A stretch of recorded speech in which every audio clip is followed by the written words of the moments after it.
So this is an introductory video just to give you an overview of the materials for the course, Principles of Econ 1, Macroeconomics. Just to give you an overview of the materials that we have available for the course. You can see me, the person who's actually teaching the course, and just give you an overview of the syllabus. Now, all these videos are completely optional, but I strongly encourage you to actually watch this one in its entirety. Otherwise, you might forget a few things, and especially given that this is only a 3-week course, there's not a lot of opportunity to fall behind. And then before you know it, you've missed an entire, an entire week, and then you're going to have to drop the course because of all the things that would be missed. So probably the greatest challenge for you for this winter term course is just staying on top of things. And it's my first time teaching this during the winter term, so I tried to come up with a few kind of policies that will minimize the chances of that happening. But we'll kind of take it as it goes as well. Okay, so first let me just give you an overview first of D2L. Since this is entirely online, we're going to rely heavily on D2L. In fact, it will be the primary resource. So log into, I'm going to presume that everyone knows how to log into D2L. If you don't, send me an email and I can walk you through it. But presuming that you can all walk through D2L, for winter term, you should see an active course now, Principles of Econ 1, winter term 2012. Section 2. We're Section 2.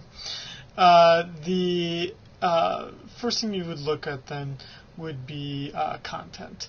Under the content tab, you're going to see very important documents.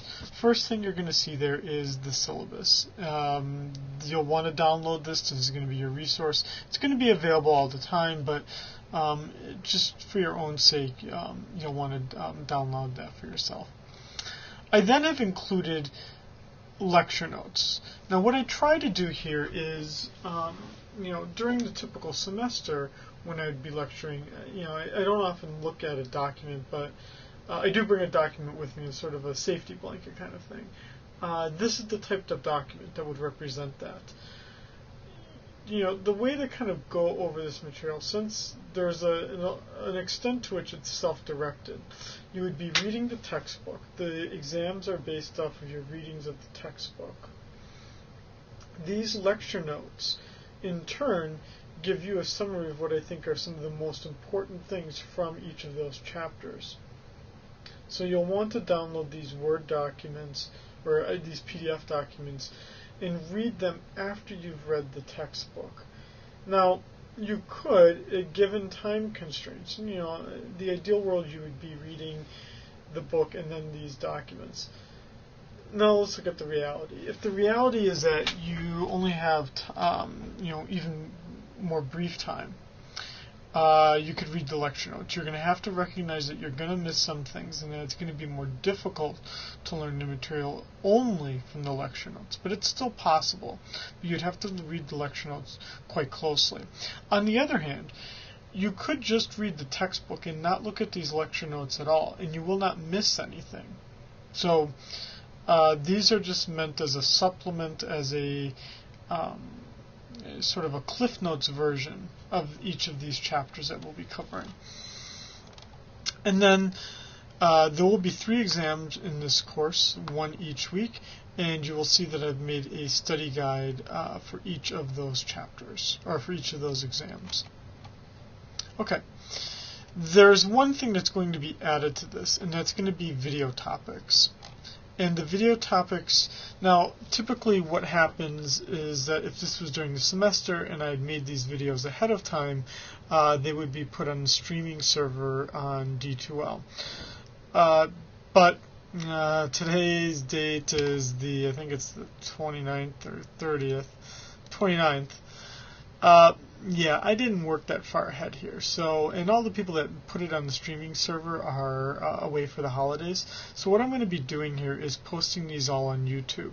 And then on the content tab, you're going to see a link for video topics, and that link for video topics is going to have links to the YouTube website. Everyone should know how to use YouTube. This isn't the most ideal arrangement, but I just want to get these videos out to you. And that's about the only way we have to get them out to you. Now, the videos, they do not have to be watched as well. Again, you could get through this course by just reading the textbook. And if that's how you want to do it, I'm not going to stop you from doing it that way. I'm just trying to provide additional ways to learn the material and to know what is important versus what is not as important. So these videos are really just kind of me talking through a lot of these lecture notes. Okay, so the videos and the typed up lecture notes are supplementing the textbook reading. Okay, quizzes.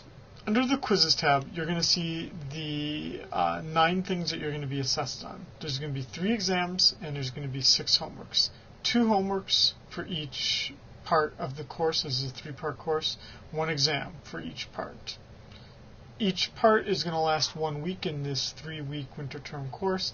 That would mean that every week you're going to be doing 2 homeworks and 1 exam. These are going to be due on a regular basis. They're going to be due every Friday at 5 p.m. And that regularity is hopefully going to stop you from falling too far behind. You can work ahead, but you cannot fall behind.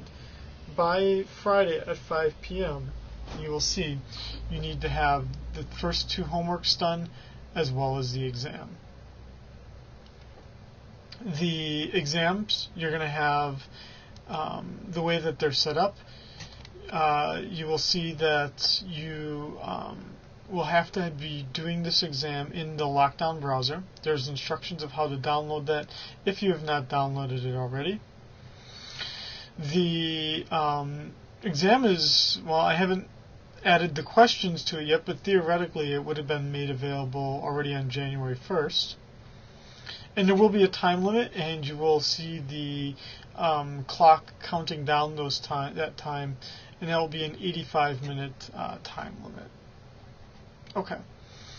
The homeworks are a little bit different. In the case of the homeworks, what I want you to do is I want you to really work through things here, and I want you to be learning from the homeworks.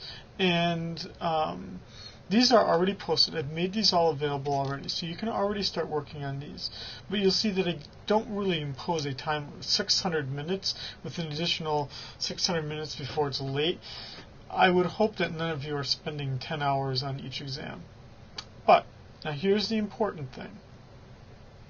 Each homework can be done an unlimited number of times, with only the highest attempt recorded.